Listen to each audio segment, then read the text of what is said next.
Hello everyone! So, nandito na naman ako para i-share itong bagong update kay Popo. So, una, magandang umaga sa lahat ng mga nag-subscribe sa akin at sa mga sumusuporta. So, ito na nga guys, may bagong update kay Popo para sa mga male and female host. So, uunahin natin yung sa male host. So, kung dati, ang matatanggap lang natin is 200 coins within 15 minutes. Sa ngayon, may update na. May bagong update na. So, makakatanggap ka ng 1,100 coins. Pero, aabutin ka ng 2 hours sa pag-join. So, okay lang naman yun guys. Wala naman yung masama. Nakaupo ka lang naman doon. Wala ka namang ginagawa.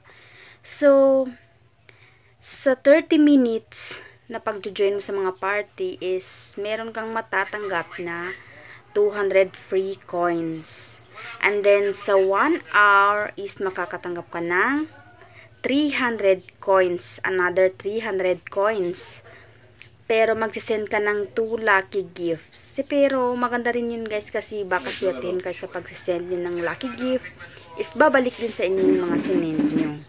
And then sa 90 minutes is meron namang dagdag na 200 coins. And then sa 120 minutes is 400 coins. So, 'di ba?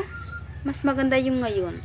So, para naman sa mga female host is kung dati is 1,000 lang yung matatanggap mo sa iyong live in 1 hour.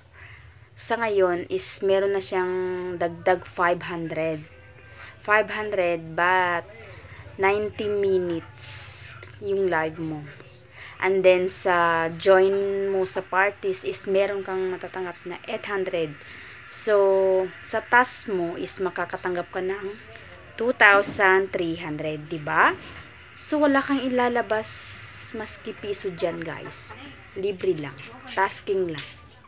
So, diba? Okay, sa mga di pa nakapag-download nitong Popo, andyan lang sa baba yung link, nasa description. Click nyo lang yan guys, and then madediretso na kayo. So, hanggang dito na lang muna. Kung nagustuhan nyo ang video ito, so please, pa-like, subscribe, para ma-notify kayo sa mga bagong video i-upload ko. Thank you!